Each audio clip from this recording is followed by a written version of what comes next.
Welcome to this webinar on decision making. So, as you know, probably know, Sarah and I are doing this series of webinars on dialogue, organizational dialogue, because we are very passionate about organizational dialogue. And we often go out into organizations and help increase the quality of the dialogue. And of course, the argument for why should you increase the quality of the dialogue is that it sort of helps everything get better. And to illustrate this, we have this series of webinars where we look at different specific things that increased dialogue helps. And today the topic is decision making. So if we can increase the quality of the dialogue, we can make better decisions. And who doesn't want to make better decisions? So people are, a few more people have joined. Fantastic. Maybe more people will join. And I see very familiar faces. That's fantastic. Rachel, that's been a very long time since we met. Nice to see you. Cool. So yes, so this is the what we're gonna do this time. And Sarah, do you want to jump in and say a little something as well? Sure. Thank you, Klaus. So welcome, everybody, for this next webinar, as Klaus has said, looking at how we elevate decision-making through better dialogue. So you're going to hear some input, some thoughts from Klaus and myself. And then a little bit later on, we'd like to open it up for questions and comments and invite you into a conversation as well on this topic. So just to set the scene then, really, and I'm going to talk a bit about the research, but maybe just a bit about my own experience as well. I'm often on the corporate pitch, facilitating meetings, coaching teams, running board away days. And in my mind, when the group really needs to make a decision, they don't always need to make a decision, because sometimes it might be more of a skill building session or a retreat and an offsite to strengthen relationships. But when there's that need for the team or the group to make a decision, I feel it energetically as the facilitator, because I feel I've got more responsibility. There's a tangible output or outcome that the dialogue needs to get to. And so this is a far cry from a group session just being a jolly or even a skill build. And I've learned along the way that there are some very practical things that can maximize the likelihood that at the end of that half-day meeting, one-day meeting, two-day meeting, three-day offsite, you're going to land a decision that sticks, that everybody's going to get behind, that isn't going to unravel in corridor conversations after the session. And that's what we're going to be looking at in today's webinar. If I just touch briefly into some of the research on this topic, then what the research base tells us is about half of organizational decisions fail. And that statistic probably isn't a surprise to you. It certainly isn't a surprise to me. And there are all sorts of reasons that either decisions don't get made in team meetings or group sessions, or indeed they seemingly get made but then unravel. There is some good news here, though, and that is that actually in a group setting, there can actually be advantages that can potentially strengthen decision making. And one of those, if I just pick up on the notion of bias, and we'll all be familiar, I imagine, with the notion of bias on an individual level. So there's confirmation bias, for example, where we're listening for things that validate our point of view. There's availability bias, where we tend to draw on information that's more readily available. There's a whole series of individual biases, but they can be hard to see inside ourselves operating. Put us in a group setting or a team setting, and actually, one of the upsides is it can be easier to see the biases that are operating collectively. And if we're in an environment where there's some psychological safety and people feel safe to speak up, speak out, where people are willing to slow down and listen, then actually those biases can come more into our awareness. And to the extent that happens, that is going to help with our decision making. And so I'll just acknowledge the academic. She's called Professor Denise Russo. She's at Carnegie Mellon University, and I heard her present at a conference a few years ago. And she's done a lot of research into how we de-bias, that's her phrase, decision making in organizations in collective settings.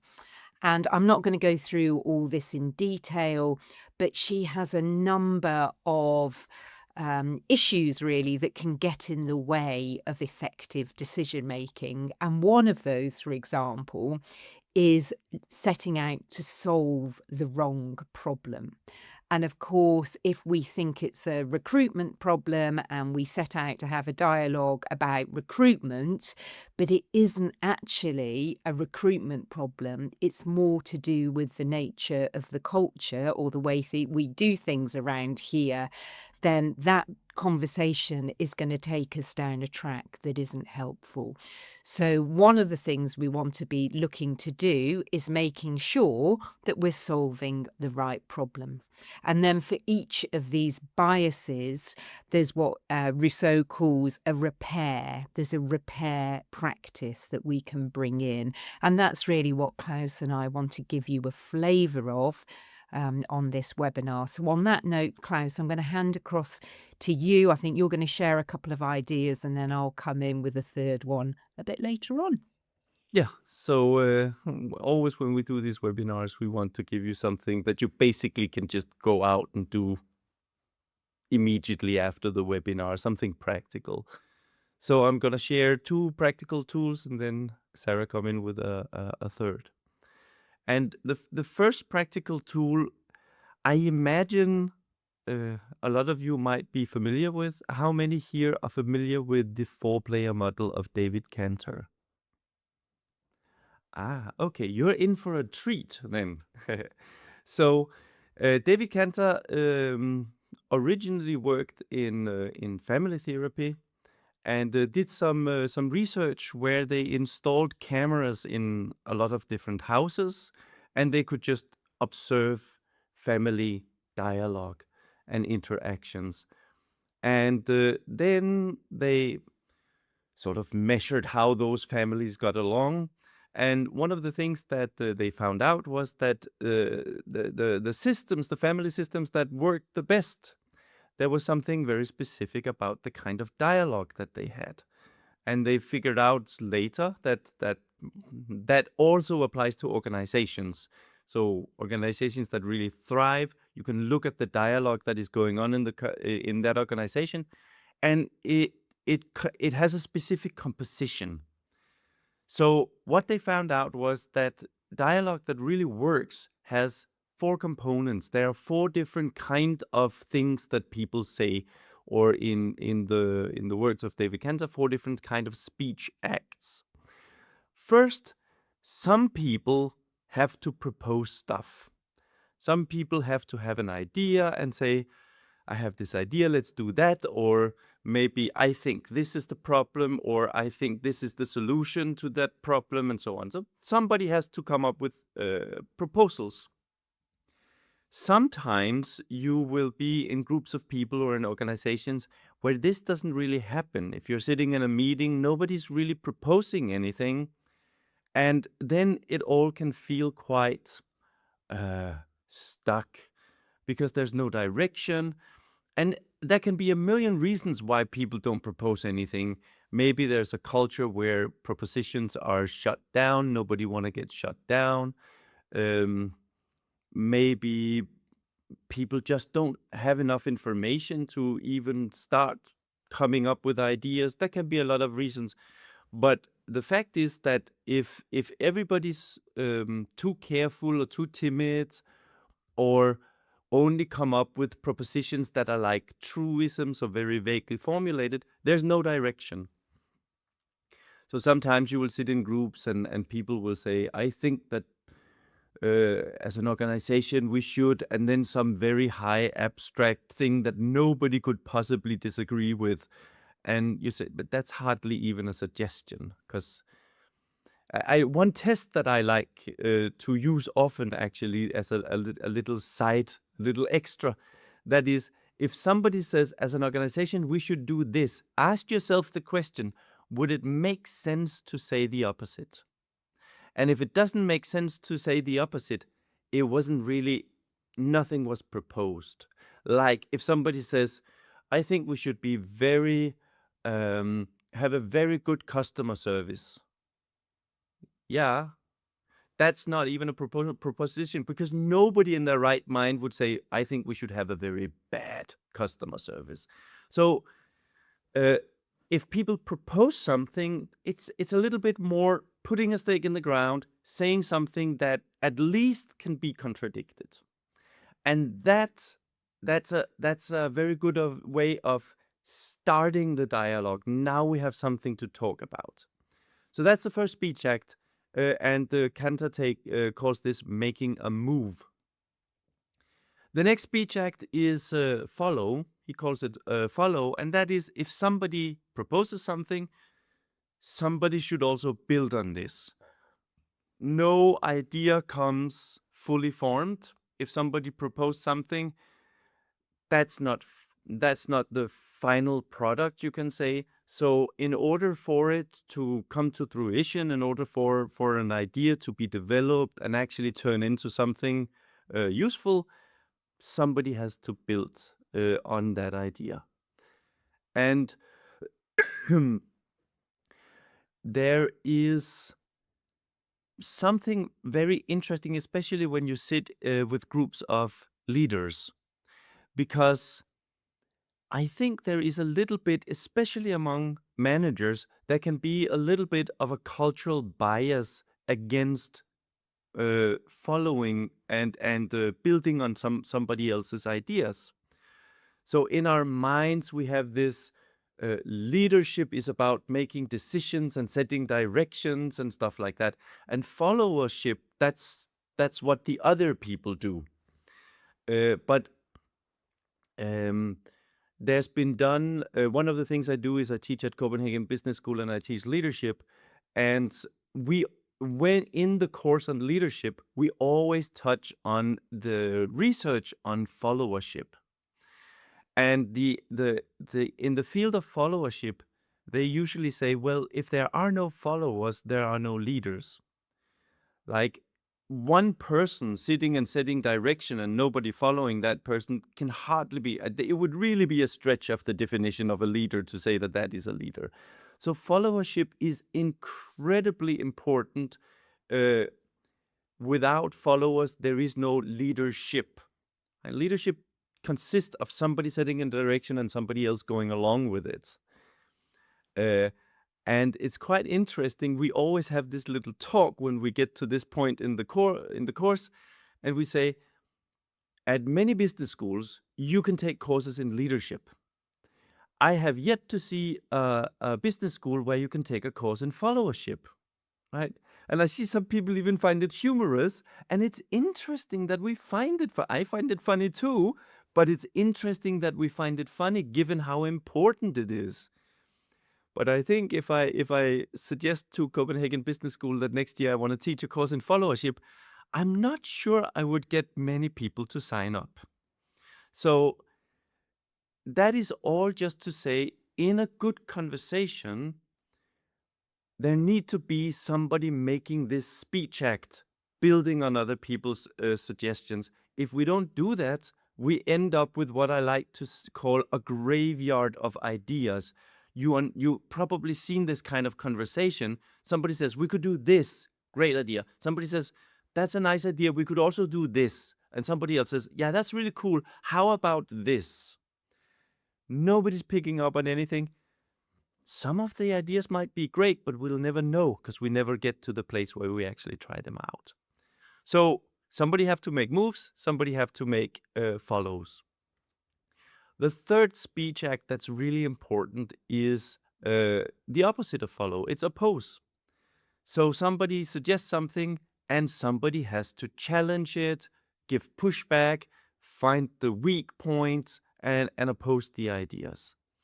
And of course, this is incredibly important because if we don't do that, we risk just going with whatever was the first idea that somebody randomly mentioned, which may not be the best of ideas. And also, we might end up building or making decisions that haven't really been tested before they hit reality.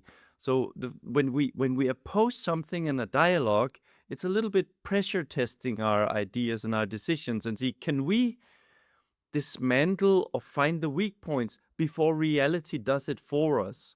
Because once we made the decision and we go with it and reality hits, it will find the weak points. So it's better that we have tried to test it a little bit in advance.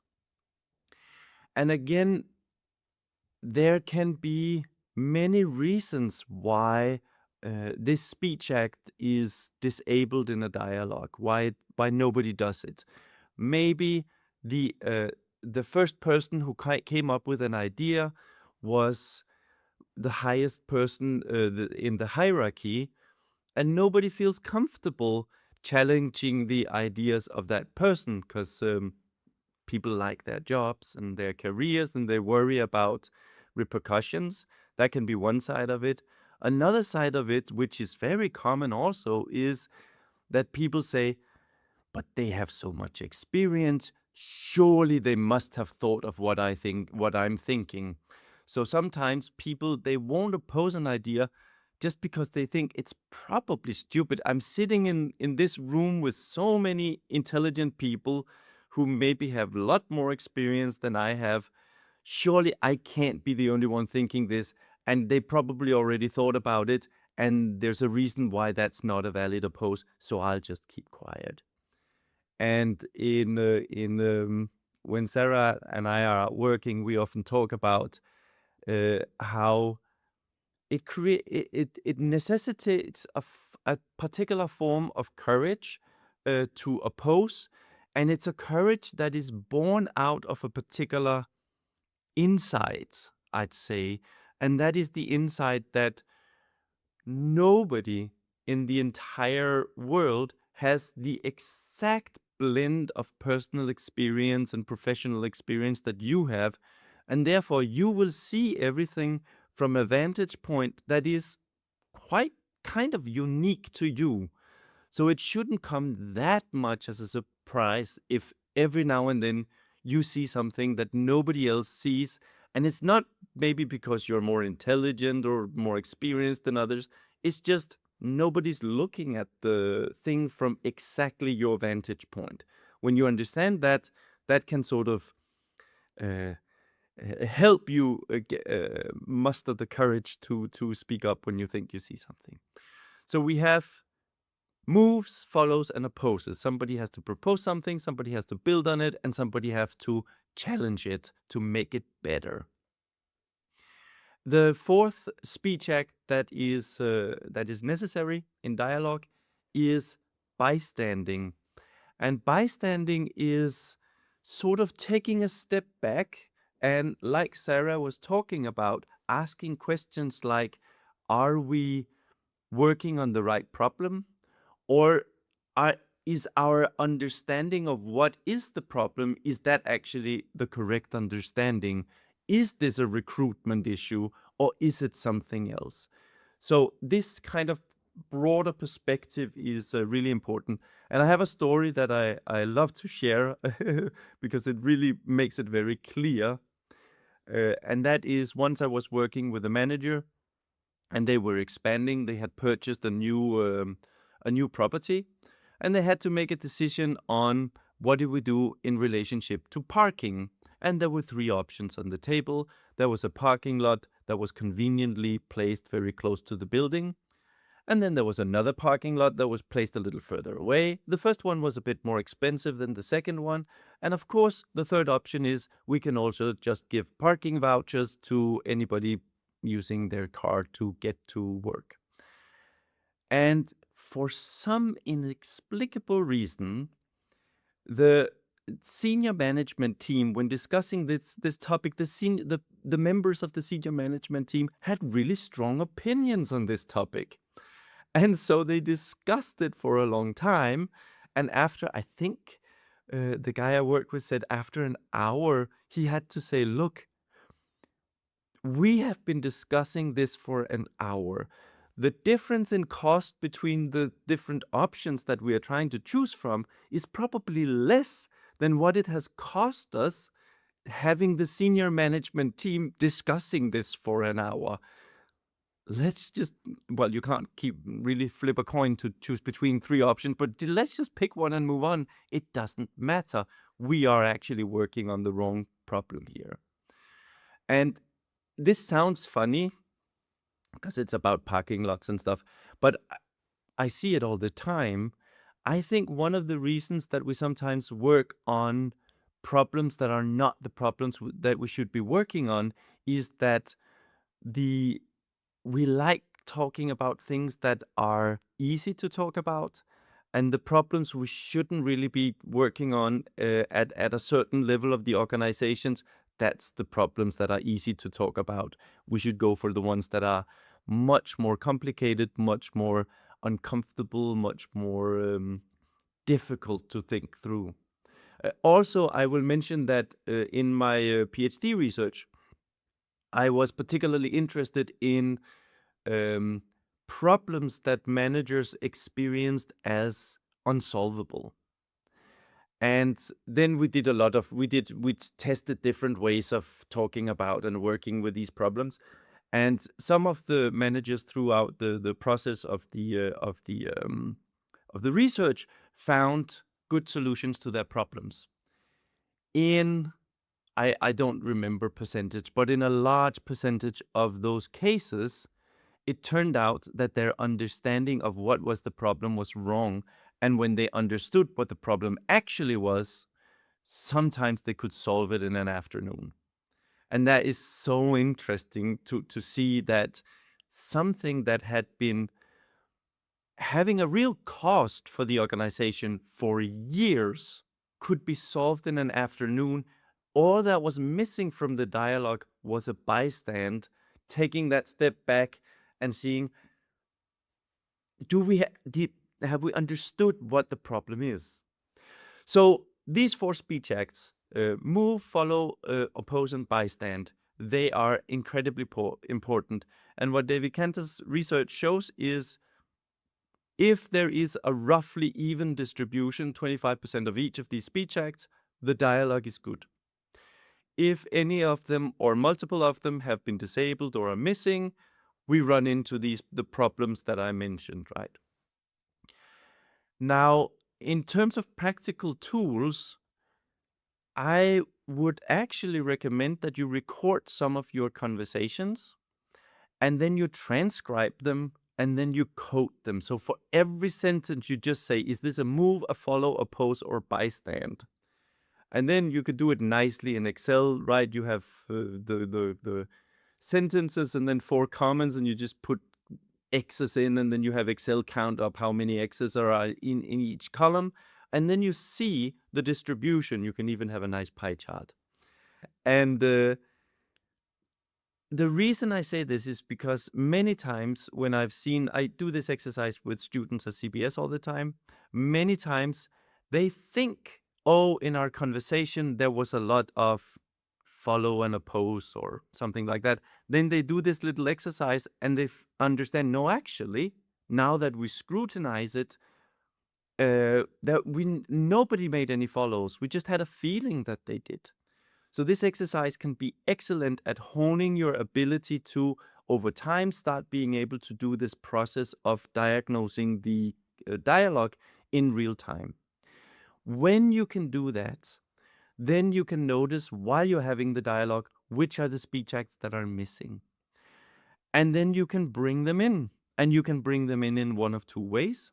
Either you provide the speech act that's missing. If nobody's opposing, you put on your black thinking hat or have whatever you call it, and then you just start saying things like, just to play the devil's advocate, and then you oppose everything because it's missing. Sometimes you say, well, I'd like to do that, but I'm not so good at it, and also I feel a little timid, I don't really want to do it. But then you can invite other people to do it. So you can say, let's take a time out. Can anybody see a problem with this proposal? Or you can say, that's a very great idea. Just to test it out, can anybody in their wildest imagination see a problem? Let's list all the potential problems. And then you create a situation or a context where it's fine for people to jump in and point out issues. So these are the two ways. You can supply what's missing, or you can invite other people to supply it. And of course, you can also, when you have a meeting, if you know that you are in a culture where everybody's nice to each other and nobody ever opposes each other, but there's that one person that doesn't suffer from this character flaw, right? Or how you want to put it, invite them to more meetings. They'll be your secret weapon to bring in that missing speech act. Or it could be some of the other speech acts. Maybe there's somebody who's excellent at bystanding. They're always taking that step back and seeing the bigger picture. That's their whole thing. Invite them to the meetings. So that's the first tool. The first tool is the 4 speech acts. You can diagnose the dialogue and then bring in the speech acts that are missing. And that is a very practical and easy way to enhance the quality of the dialogue and by extension, enhance the quality of the decisions that comes out of that dialogue. The second tool I want to share is a funny little one. It's not mine. It's not. It doesn't come from research. It comes from a manager I once worked with who had trouble managing meetings. She liked inviting people in and hearing what everybody had to say. And she was also frustrated because she often lost track of meetings. So they would go on out on a tangent, and in the end of the meeting, half of the things she wanted to talk about, they hadn't talked about. And at the same time, she would always say, well, I really want to hear your thoughts on this. But then sometimes she would like, oh, but it's what they say is just dumb and I already made the decision and this is just annoying, right? But she couldn't say that because that would undermine what she just said, and it was a whole thing. When I worked with her, one of the things that we talked a lot about was an issue that relates to dialogue and having a culture of dialogue in organizations. And that's the issue of voicing rights and decision rights. So just because you want to hear what other people have to say, that doesn't mean that they get to make the decision. There are some topics where you just want to hear what people have to say as input, but they won't have any impact on the decision. Maybe the decision has already been made. Maybe it will be made, but it will be made by others, and you can bring the information, but there's no guarantee that it's not. They're not giving information is not the same as writing out a wish list. So what she ended up doing to make clear, no, let me take a step back. If you don't clearly communicate, when do you have voicing rights? When do you have decisions right? When do you have neither? Sometimes you don't have any of those really. Then it can be very confusing for people, and people can get into a cynical position where they say, well, they say they want dialogue, but then, whenever we say what we want, we're not getting it. So do they really want dialogue? And all this kind of stuff. So what this manager did was she invented something amazing. She invented a traffic light system. So when she had presented an agenda for a meeting, every agenda point would have a little color next to it, green, yellow, or red. Green means we're going to have a discussion about this, and this is more of a collective decision that we're making. Yellow means I want to hear what you think about this, but we're actually not going to have a dialogue about it. It's just I just want to have the information and then we move on. Red means you don't have to have an opinion on this because you're not going to have any influence on the decision. When that's made clear, she said it was amazing. She could get through the agenda on time and without a problem. So a very simple tool that is really useful for clearly communicating decision rights and voicing rights so that you can build a culture of dialogue without running into that trap of having to shut down the dialogue and confusing everybody. So yes, those were the two tools, and then I'll hand it back to Sarah for a third practical tool on how to use dialogue to make better decisions. Thank you, Klaus. So this is very much a build on those two tools that Klaus has shared about getting that full range of speech acts, reading the room, bringing in what's missing, and also just being really clear on the decision rights and voicing rights. And so what I want to talk about is how you get the right, you could call it decision frame in the room so that your dialogue is about solving the right problem. And as I was listening to Klaus talk there, it was just reminding me of a piece of work I did years ago where it was for one of the large international development banks, and they had brought in a new strategy in India. And so I went out to India. I had a 2-day dialogue to facilitate with 80 members of 2 banks, actually, who needed to collaborate together. And what was tricky about this was that the strategy, this new strategy that the bank had decided upon, was a done deal. So there wasn't a decision or a dialogue to be made about was it the right strategy or not. But what there was space for talking about was how to operationalize the decision. And we just had to make that so clear at the start of the meeting what was up for discussion, what wasn't up for discussion.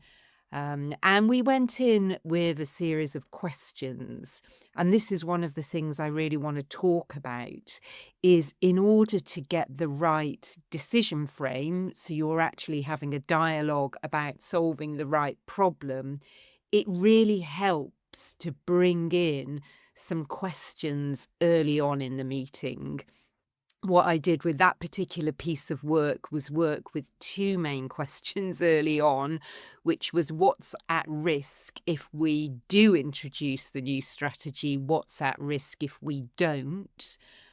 Those 2 questions, the what's at risk questions, I learned from William Isaacs, who's the author of Dialogue and the Art of Thinking Together. I worked with Bill for about 5 years, and those 2 questions alone can get you into a great dialogue. In the context of the International Development Bank, the what's at risk questions open the space so people could air their grievances. They could list all the things that were at risk with introducing the new strategy, and all of that needed to be aired and listened to and responded to in order for the atmosphere to then settle. And then we could get on to talking about operationalizing the new strategy. Anyway, Klaus was reminding me of that. What I want to talk you through just finally now is a simple tool. I've developed it sort of working on the pitch with lots of different teams, where there are 4 groups of questions that I often go through with a group, or I'll pick and select which ones are the most appropriate to use, as I say, so we get the right decision frame in the room. And to help you remember them, they all begin with the letter P. So I always think of it in my own mind as the 4Ps framework. So the first P is about perspective, and Klaus has already touched on the value of sort of zooming out and seeing the bigger picture. And sometimes what I'll do with a group faced with a decision is deliberately spend some time with them taking stock. So it might be, let's just take a look back over the last year. What are some successes we've achieved? What are some lessons learned along the way? What have been some milestones that have happened?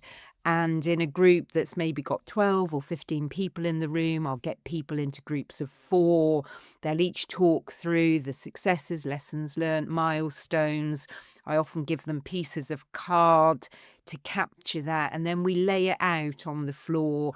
We walk the timeline together, because often a decision to be made sits in a much wider context, and it can be a deliberate decision sometimes on my behalf to just, let's get some shared context in the room here. Maybe there are all sorts of challenges, but it's also good for a team, for a group, to remind themselves of what they have been achieving in recent times as well. So that's our first P of perspective.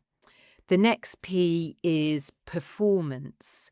So these are questions that might pick up on some hard truths or some very tangible realities. And I'm just thinking of some recent work that Klaus and I have done in an FMCG company, where we've been working with the senior leadership team. And in fact, one of the sessions was absolutely on improving decision making. They're quite a big group, so making decisions is challenging. And so bringing in that element of performance into that dialogue, what I used there was sending out actually some prep for people to do before the meeting. And some of the prep was about, think about a decision that you have been part of making that was effective, that worked really well, what contributed to that. And then similarly, think about a decision that unraveled or got stuck or didn't get made.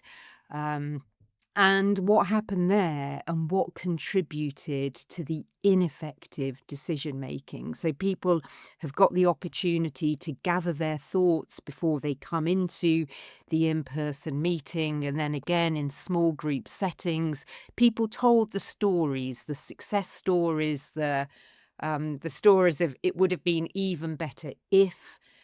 Having got all that in the room, what we then invited was some bystands, in effect. So what are some of the factors collectively that enable you to make better decisions or derail your decision making? So that's just a flavour of questions to ask around the performance dimension.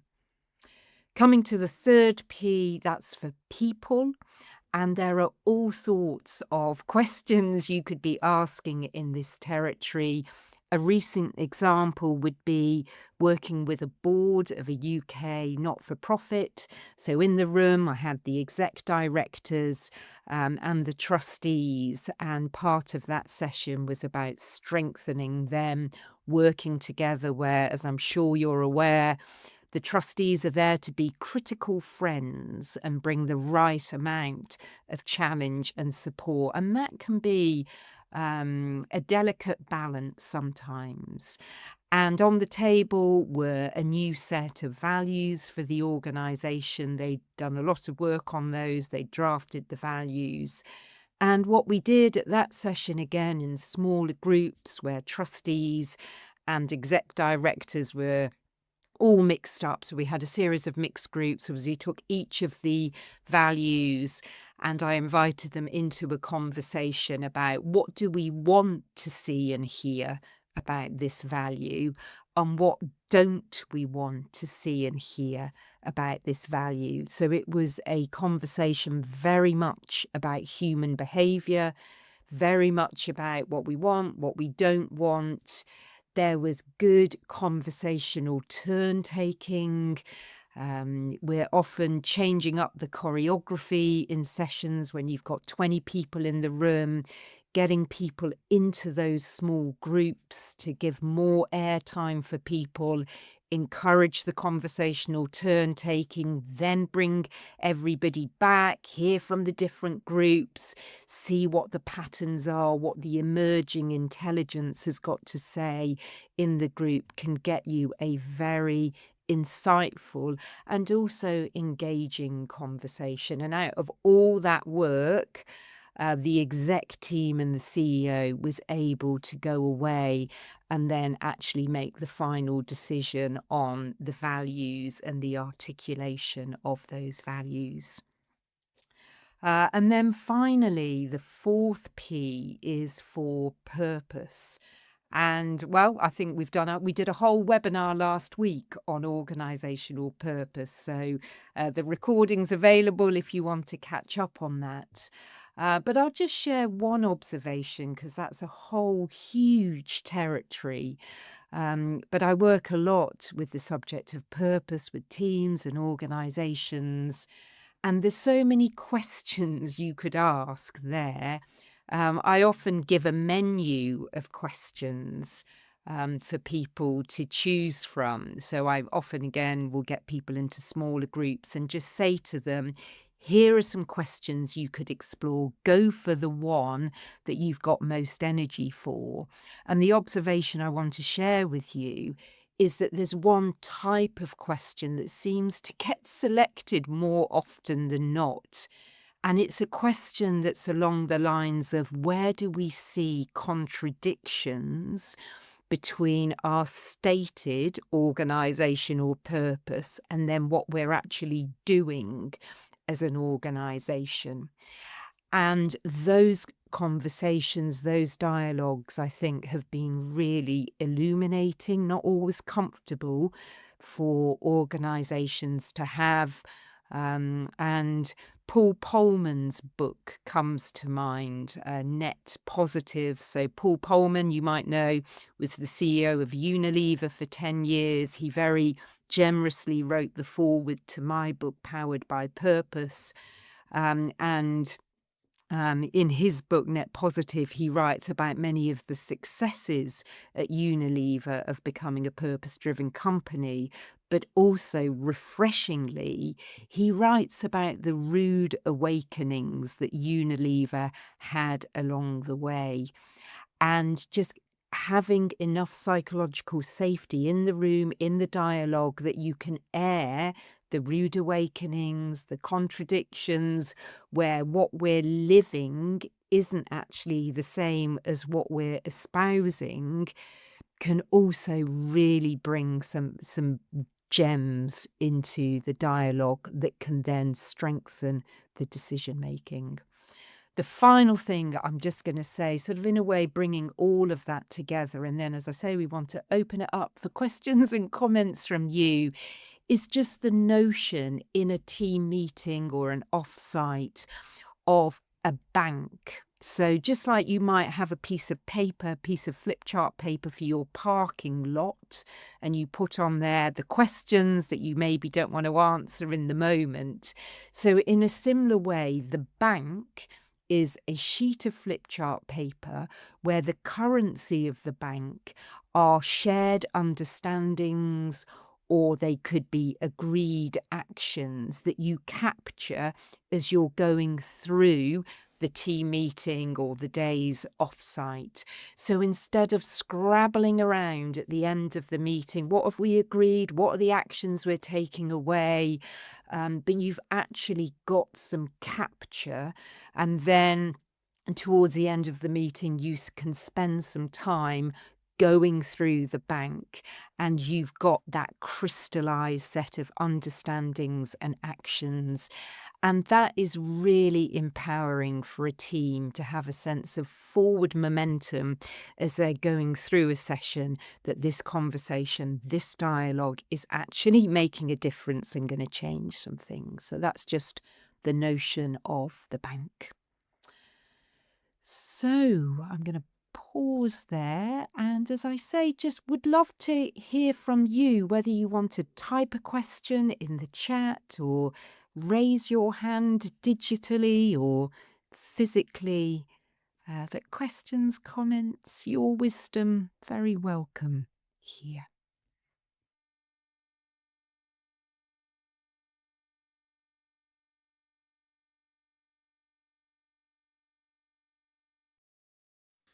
Yeah, I mean, it's a good question, right? Especially when people are really passionate.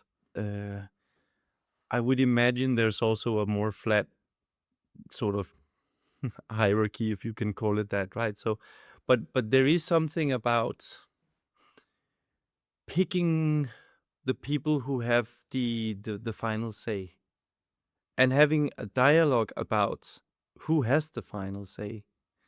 Because especially in situations like that, it's really important uh, to have enough role clarification so you understand what's your role actually. I think it really is back to the traffic light thing. It is about managing expectations and being very clear, not to be ambiguous when you invite input, not be ambiguous about what that input means and what it's for, so that they, because I think most people, if you just tell them straight up, we want to make this decision, you're not making it, but we'd like to hear what you have to say, and then we consider it, and maybe it will filter into the decision, maybe it won't. I think most of people will be fine by that. But if there is sort of an invitation, oh, this is a dialogue, and we have to sort of like, almost make it together, and then you walk back on that promise, that can have a real backlash. Do you have some, Sarah? Do you have something you want to add? Yeah, I just want to say, Rachel, I can really relate to your question. I've seen it, I've had to work with it.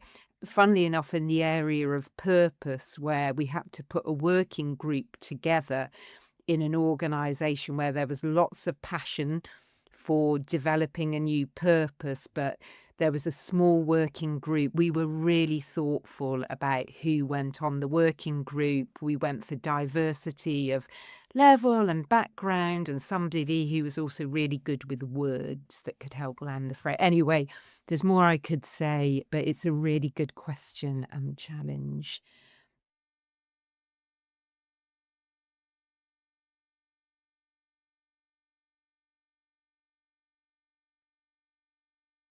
I'm going to invite you to next week's webinar, which is all about Oh, viewpoint diversity and managing that in the room. And I'm just also going to borrow the term from David Bohm, which is about suspending. That's the practice that he said we need to do in dialogue, where we hold our thinking lightly out in front of us. And it's an art helping people shift from noble certainty to the place of holding lightly and suspending. Lottie, I really want to get to your question as well, but Klaus, anything else you want to add on this? Yeah, I think the key thing, especially the dynamic that you are describing, right? There's one, and then there's the group. There's some fascinating work on group projective identification that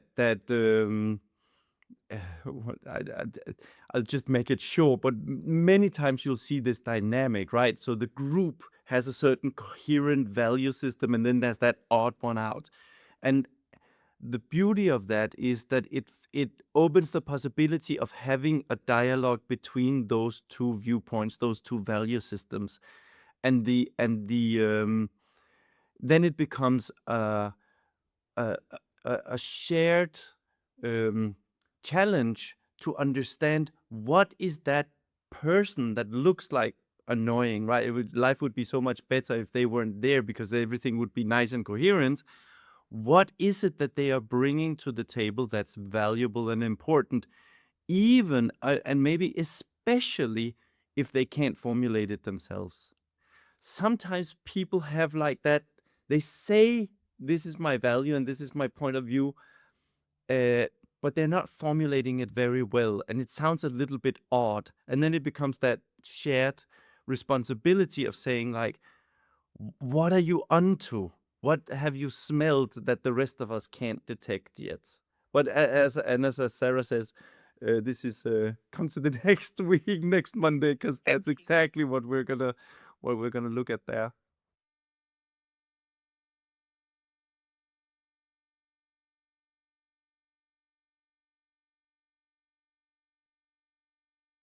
Gosh, I'm always on the lookout, and I mean, it really depends what the purpose of the is is, but I often challenge myself to find a short video clip, an article to read or a blog, and then I combine that with a set of questions to reflect on, often to make sure they've actually read the article and watched the video and said, you know, we're going to be picking this up at the session itself. So sorry, that's quite a generic answer, but I do think that prep, simple prep and hopefully engaging prep can serve you so well. We often talk about creating a good, strong container for dialogue, and you can start building your container before you're all in the room together.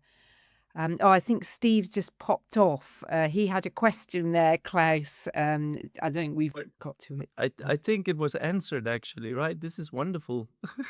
So Oh, we did. Okay, that's no, good. Noreen answered it. That's fantastic. So we have attentive participants who can answer each other's questions. That's amazing.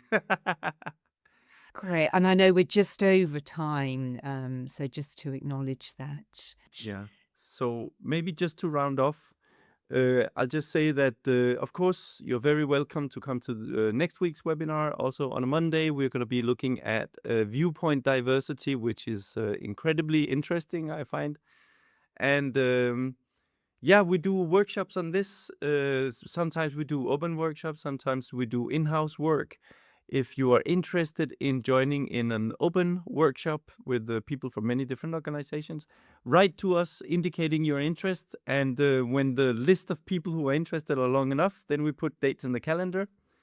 And if you're interested in us coming to an organization, then just connect us to whoever makes decisions about who to invite for such work. And we are happy to have a meeting and just discuss possibilities. And of course, lastly but not least, spread the news and tell other people about this webinar series, and you'll have the recording tomorrow. If you missed some of the other webinars, the two previous ones, then you will be able to see the recording following the link, because it's a link to a playlist. So yes, lovely to see you, and Thank you. hope to see you next week as well. Lots of thumbs up, I see, hearts. All the best. Yes. Thank you.